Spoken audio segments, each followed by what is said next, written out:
চোৱা তোমাৰ সংগীতৰ পাগল প্ৰেমিকবোৰৰ অৱস্থা। দিবা নিশা ভোক পিয়াহ অনুভৱত হৃদয়ৰ কম্পন আৰু অশ্ৰুধাৰা। আধুনিকতাৰ সংগীতৰ সম্ৰাট নৰূপত সজ্জিত গান, যুৱ প্ৰজন্মৰ সাৰ্থক যুগশ্ৰেষ্ঠ মহানায়ক, বিশ্ব ব্ৰহ্মাণ্ড আদি স্তব্ধ প্ৰকৃতিৰ সম্পদ জয় কৰি হে কাল জয় শিল্পী, তোমাৰ সৃষ্টিৰ তুলিকা অসীম।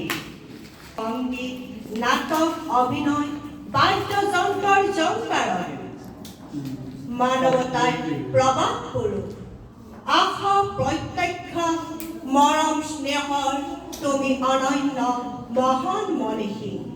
শত শত দীন দৰিদ্ৰৰ একমাত্ৰ ধৰ্ম মানৱতাবাদ, হৃদয়ত ৰেখাংকন ঐক্যতা।